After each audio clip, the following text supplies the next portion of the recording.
She was left for dead with a sign that said "useless mouth" until a silent rancher took her in. The sun scorched down upon the endless stretch of desert, baking the earth until it cracked like broken porcelain. Wind howled low between distant rock spires, kicking up dust and dry memories of cruelty. Bound to a weather-worn wooden post, far from any road or mercy, was a young woman, barefoot, bruised, belly swollen with child. Her name was Lila. 7 months pregnant, her body leaned forward in exhaustion. Her wrists were tied tightly behind the post. Her ankles scraped raw where the rope had cut through.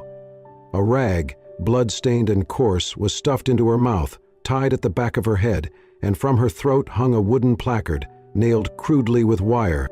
It read, "Useless mouth." She tried to scream, but nothing came, only a rasping sound, broken, guttural. Her lips moved, her eyes pleaded, but the sound that escaped her was no more than a soft, pitiful gurgle. Her throat had been torn inside, violently, her vocal cords severed. Not even her breath could form a word anymore. A gust of wind lifted her tangled blonde hair. Her eyes blinked against the sting of sand. Somewhere in the distance, hooves echoed, and laughter rang out, coarse, heartless. "She's no good for anything now," a man's voice called. "Let the buzzards feed. Ain't like she can tell a soul." Another voice jeered back, "Let the desert do the talking." Then silence. Lila sagged against the pole, her knees giving way, the baby inside her shifting as if sensing the fear rising in her chest. Her tears mixed with sweat and blood, but she no longer had the strength to cry aloud, not that she could. And then, faintly, through the dry air, came a different sound. The low creak of leather, the slow step of hooves. A shadow stretched across the sand in front of her, long and steady. It was not from a vulture or a monster.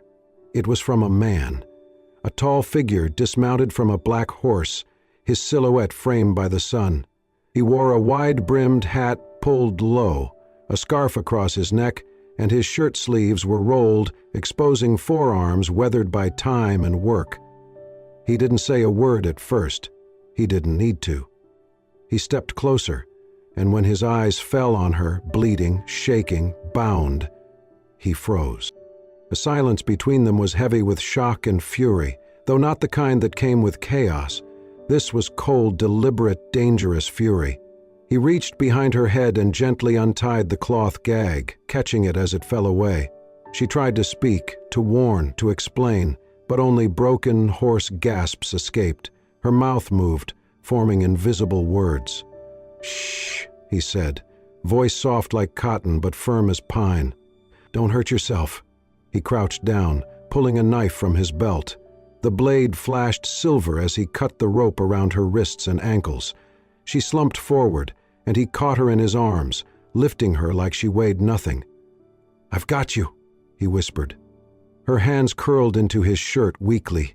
She still tried to speak, her throat clicking as if begging him to understand. He looked down, saw the tremble of her lips, the swell of her stomach. "I don't know who did this to you," he said slowly, "but they won't touch you again." She looked up into his eyes, green-gray, storm-colored, and for a moment time stopped. Not because he was a stranger, but because he wasn't. Somehow, something in his gaze told her he knew this kind of pain. Not the same scars, but the same silence. He adjusted her in his arms, whistled low to his horse, then climbed into the saddle with her held close. As the horse started toward the hills, he spoke again, quiet but certain. "My name's Thomas." He looked down at her once more, unsure if she could hear him clearly. "Can you tell me your name?" Lila tried. Her mouth opened, her breath hitched, but again nothing. Just the raw, broken hum of air in a throat that no longer worked. She shook her head, tears finally falling. Thomas nodded once. "That's all right," he said. "You don't have to talk." And he meant it. The wind chased after them as they rode, lifting sand into long trails behind the hooves. Ahead, far in the distance, hidden among the dry trees and rocky outcrops, waited a cabin. weather-beaten, quiet, waiting. And in Thomas's arms, for the first time in days, Lila stopped shaking. Not because she was safe, yet, but because someone, at last, had stopped long enough to see her. The cabin sat nestled between two jagged hills, a silent witness to time and weather. It was nothing grand, just timber and stone, but it held warmth. As Thomas carried Lila across the porch, the creak of the floorboards welcomed them like a familiar song. He opened the door gently, careful not to jostle her injured frame, and stepped inside. Inside was sparse but clean. A cot by the wall, a hearth blackened with old smoke, a table with a single chair, shelves lined with canned goods and handmade tools. Thomas laid her carefully on the cot, then knelt beside her. He didn't speak.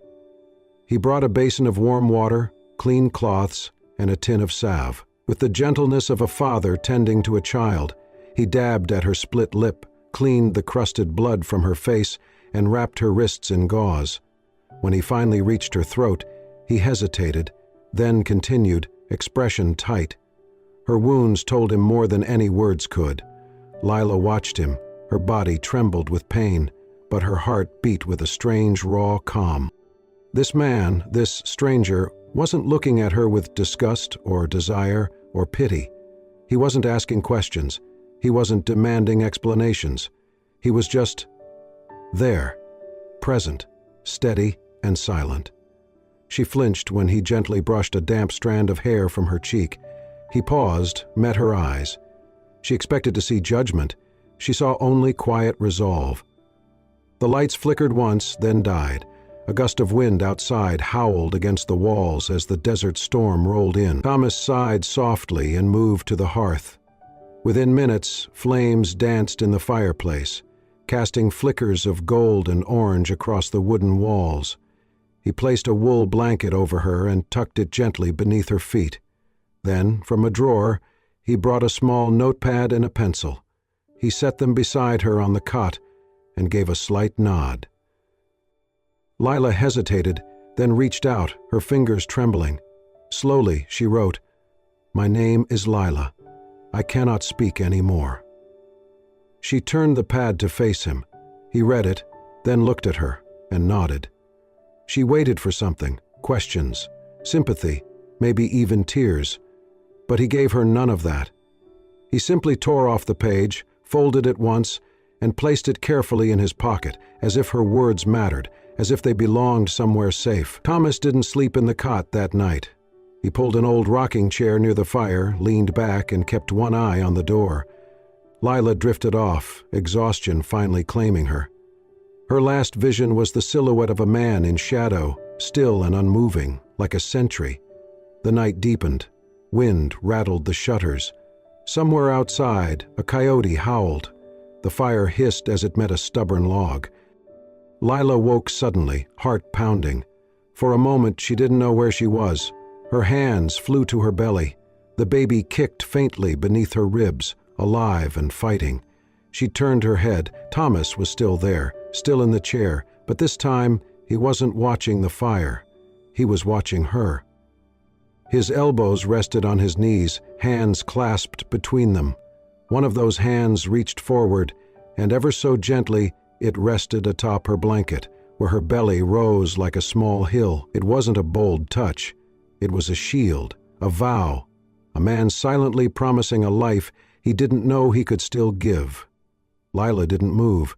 Her throat burned. Her eyes filled, and for the first time since the pain, since the betrayal, since the desert, she felt something that looked like peace. Thomas looked up when she stirred. She met his eyes, and for the first time, she didn't look away. He didn't speak. She couldn't. But it was enough.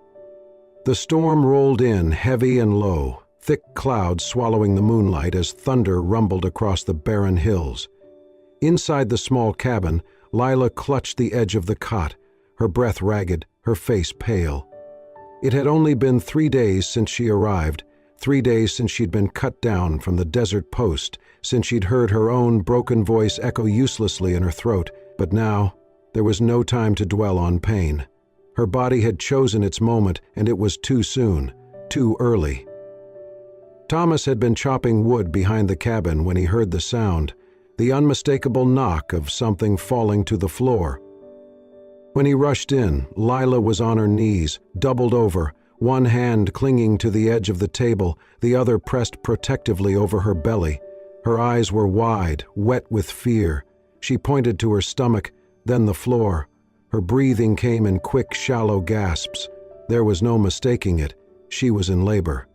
Thomas didn't panic. He didn't speak, either.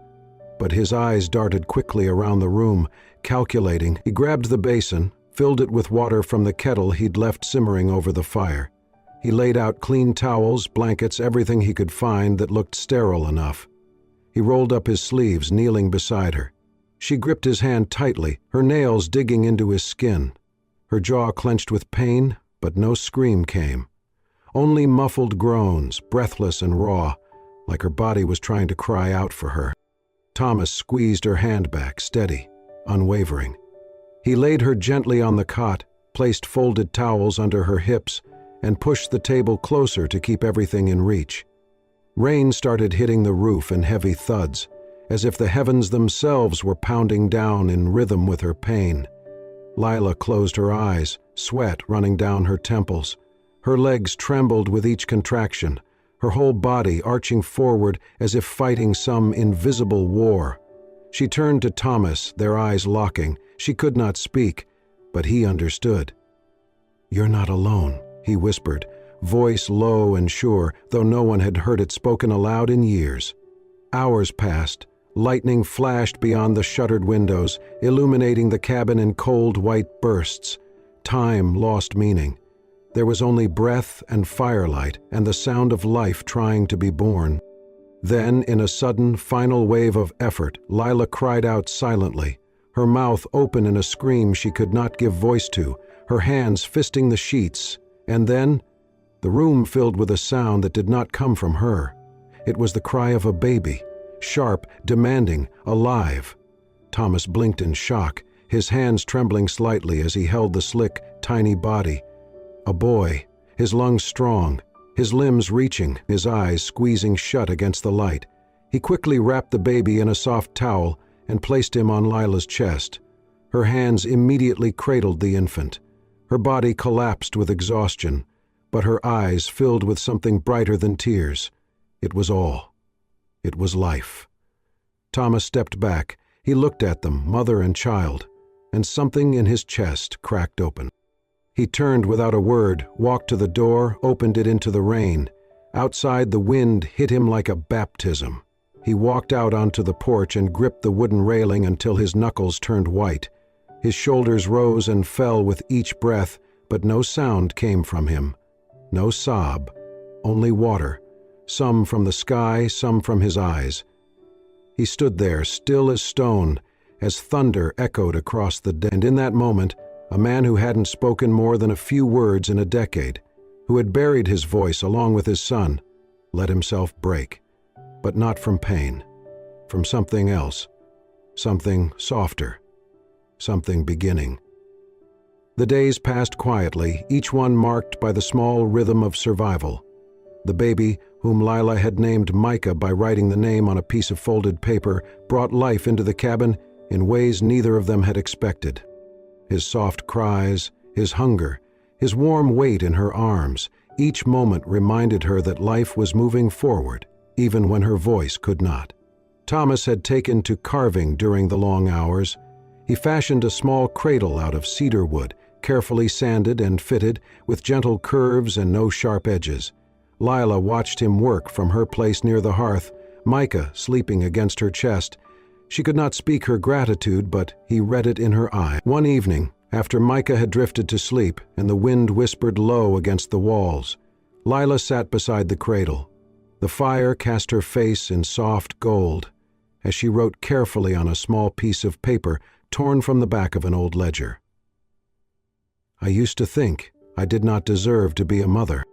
I used to think love was something cruel dressed as kindness. I trusted a man who said sweet things, who made promises. When I told him I was pregnant, he called me a liar. He said I was a monster trying to trap him.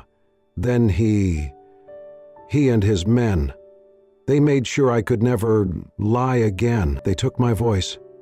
She placed the paper next to Micah's sleeping form and stood there a long while, her hand resting gently on the side of the cradle, as if bracing herself against memory.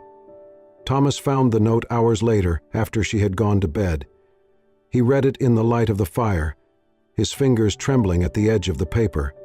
His breath caught in his chest as he imagined her, pregnant, afraid, betrayed, mutilated, left to die. A flood of images rushed into his mind.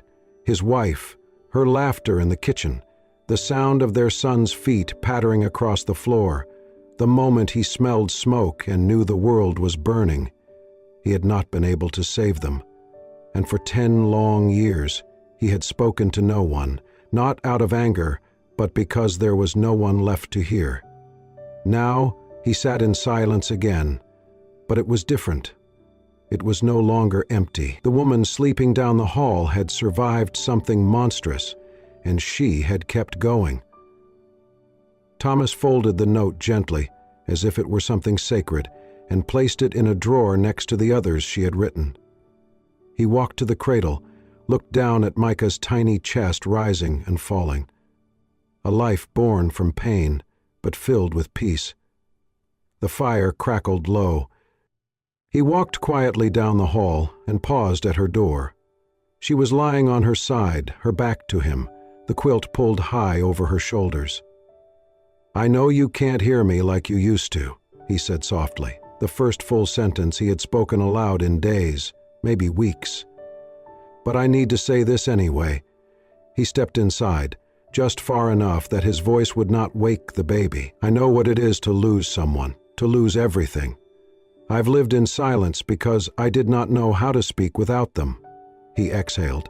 "But you speak without sound, and somehow I hear you more clearly than anyone else I have ever known."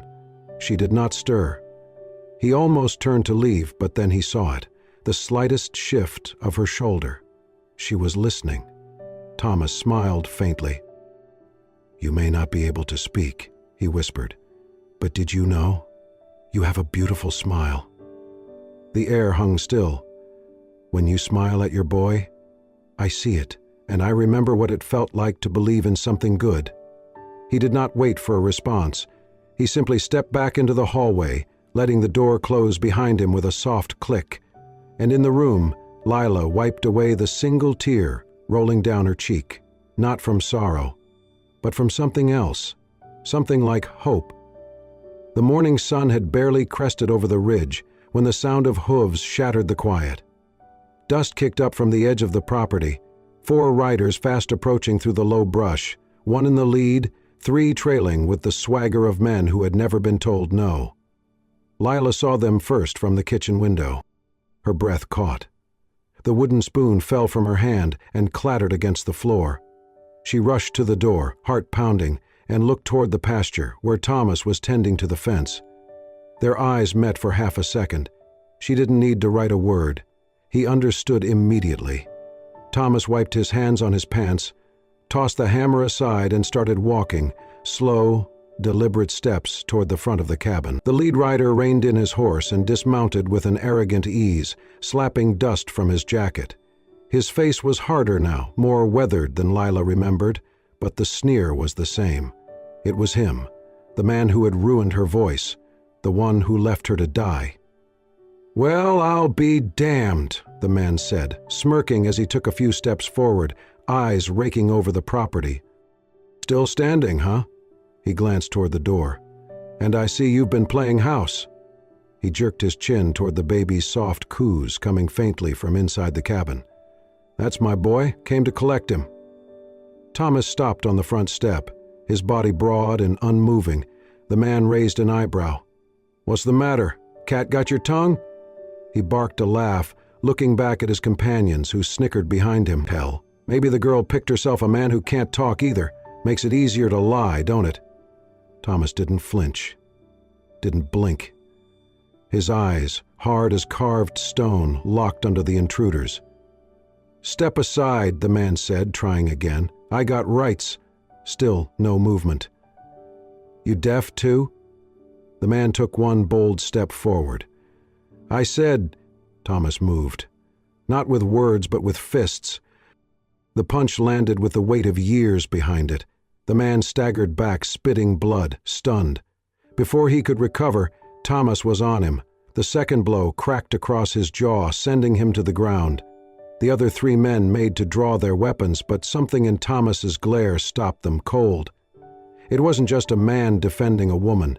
It was a man who had lost everything once and wasn't about to let it happen again. Two of the men turned their horses and rode off without a word. The third backed away slowly, palms raised, then followed. The false father tried to rise, groaning, but Thomas caught him by the shirt and hauled him to his knees. Dust clung to the sweat on both their faces. Thomas looked into the man's eyes, deep, unwavering, and for the first time in years, his voice cut through the air like a blade. "She does not need a father," he said, slow and firm. "She needs someone who knows how to protect her." The man froze. Those words landed heavier than fists. Thomas let him go. The man slumped backward, panting in pain and humiliation. He looked toward the house, toward Lila, who stood with Micah in her arms, silent and strong in the doorway. Her eyes blazed with fury and pride. "Go," Thomas said, pointing to the trail. "Do not come back." The man scrambled to his feet, staggered to his horse, and mounted with a curse muttered under his breath. But he did not look back, not once. When the dust settled and the hoofbeats faded into the distance, the ranch was still again. Thomas turned. His lip was bleeding, his knuckles scraped raw, but his shoulders eased as he looked at her. She hadn't run, she hadn't hidden, she had stayed. Their eyes met. Lila stepped forward. One hand still held Micah, the other reached out and gently took Thomas's bruised fist into her own. She brought it to her lips and kissed it. "Thank you," the gesture said, "not just for fighting, but for choosing her."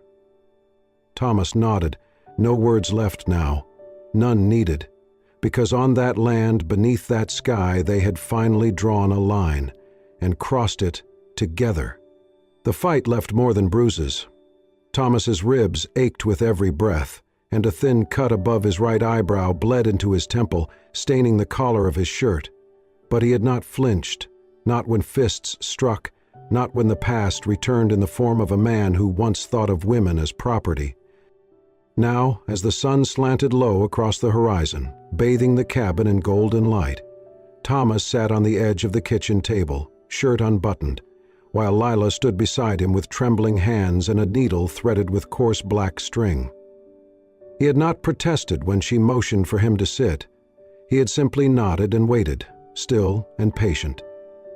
Lila's fingers trembled as she dabbed the wound clean. Blood seeped slowly from the gash across his shoulder. Her hands, so steady when caring for Micah, were unsure now, not from inexperience, but from something else entirely. Fear. But not of him, not of the wound, not of the violence, of what it meant to care again.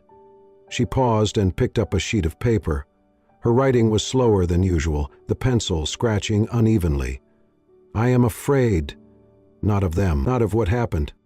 I am afraid because I feel my heart waking up." She handed it to him, eyes searching his face. He read it, then looked at her, and for the first time, Thomas smiled. It was small, almost hesitant, as though he had forgotten how, but it was real. She smiled back, faintly, and returned to her task. The thread pierced skin, and he flinched, but made no sound. Later that afternoon, when the cabin was quiet again and Micah had fallen asleep after feeding, Lila stepped outside onto the porch. The wind had changed. The heat of the day had softened into something cooler, more forgiving. She held Micah close, rocking him slowly, her lips brushing his soft hair. She moved her mouth to form a single word. Hope. No sound came, but it did not matter. Thomas stood just inside the doorway, watching. He saw her mouth shape the word, saw the peace in her eyes, and in a voice thick from years of silence he whispered, "Lila." She turned, her eyes widened. He had never said her name before, Never once, even after all the pages she had written, all the days they had shared. And now, Lila, he said again, barely above a breath. His voice was rough, unused, but it carried more weight than any shout. She walked to him slowly, still holding Micah. He swallowed hard. "Thank you," he said, voice trembling, "for making this house breathe again." She stood there, frozen, not from fear, but from something else. Awe, maybe, disbelief, the kind of stillness that comes only when something sacred is happening. He reached forward, brushing a loose strand of hair from her face. His hand lingered at her cheek, the calluses warm against her skin. She leaned into the touch. Then, without needing permission, she placed Micah gently into his arms. He took the child like he was holding light, fragile, sacred, new. She wrote one word on the back of the old envelope she found near the door, "Family," and showed it to him. His eyes stung with sudden heat. "Yes," he whispered. They sat together on the porch steps, the baby between them, the sky wide and filled with the pink haze of a setting sun. No more voices were needed. Not tonight. The desert winds had softened.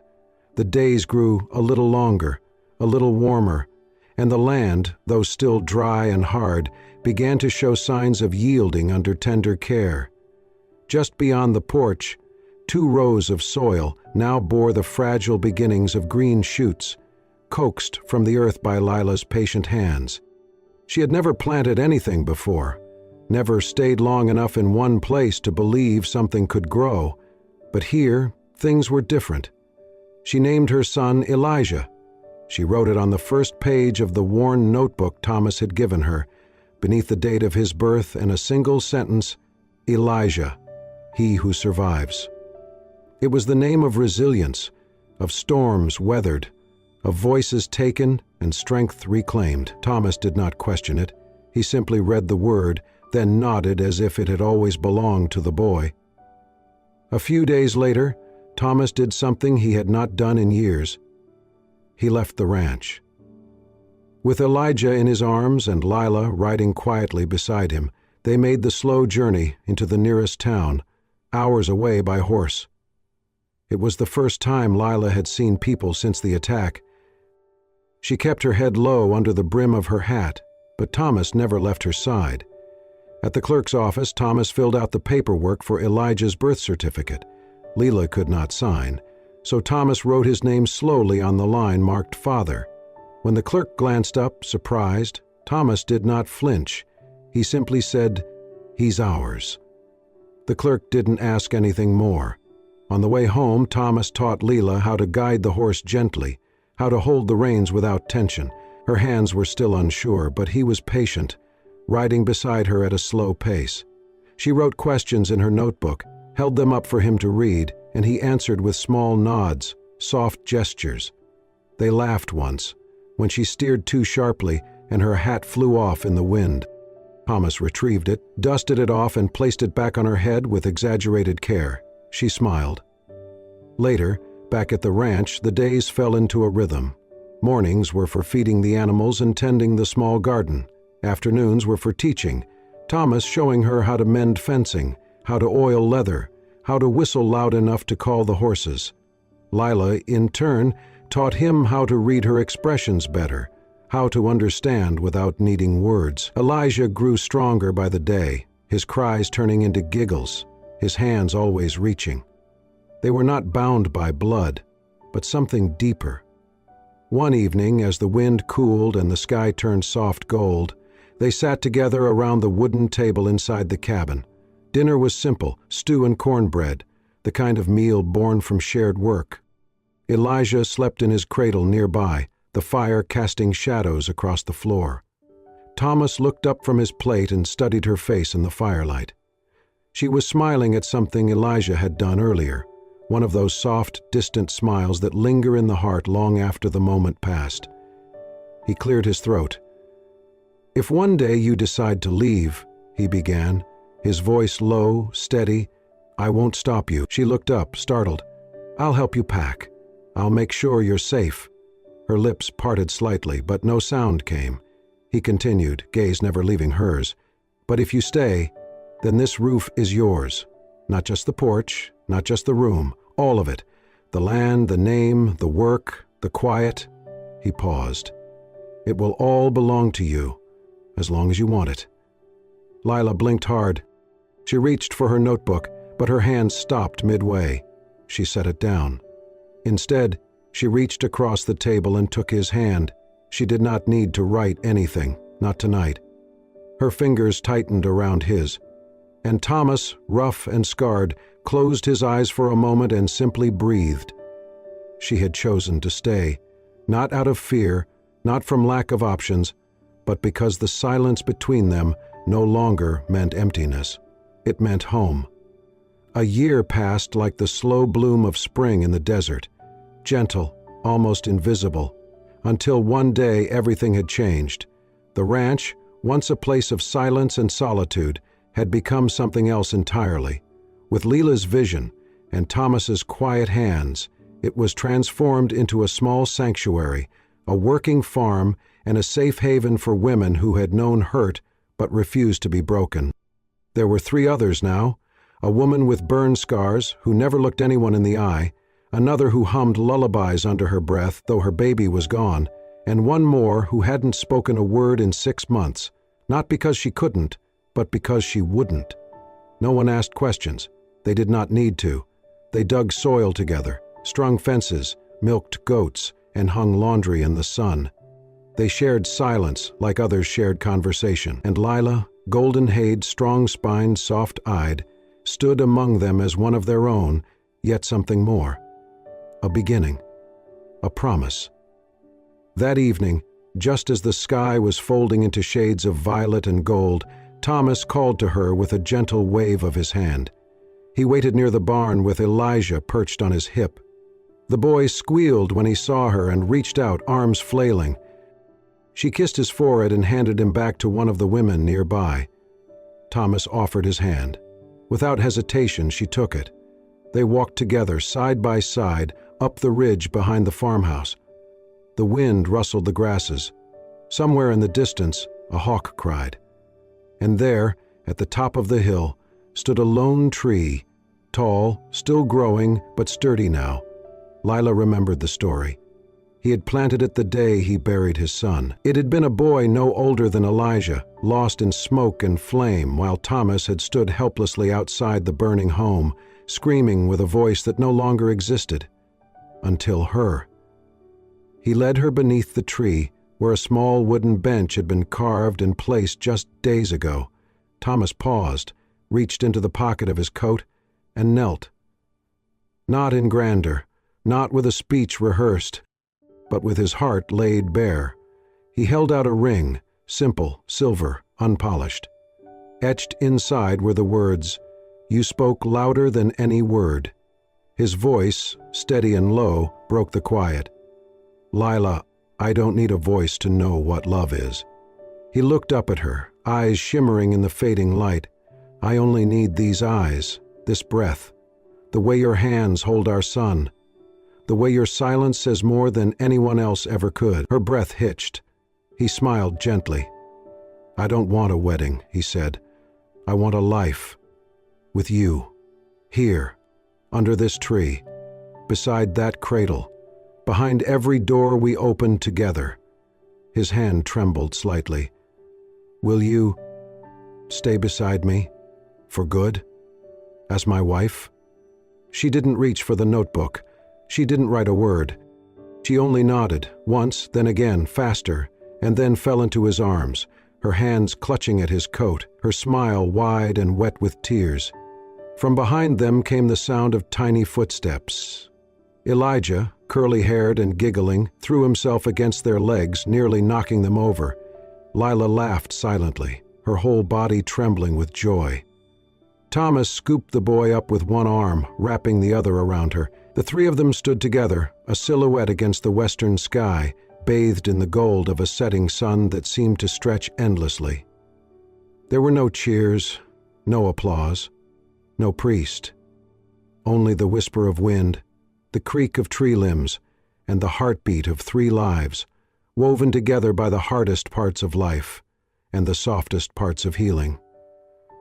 The ring was not fancy, but the promise was. And the door they had once thought closed forever, it had never really been locked. It had just been waiting for love to knock. In a world where silence once meant sorrow, she found a man who spoke without words, and a love that needed no sound to be heard. If this story moved your heart, reminded you that healing is possible, that family is chosen, and that even in the harshest places, love can bloom, then subscribe to Soul-Stirring Stories for more tales of resilience, redemption, and the quiet power of human connection. Because some stories don't need to be loud to echo forever.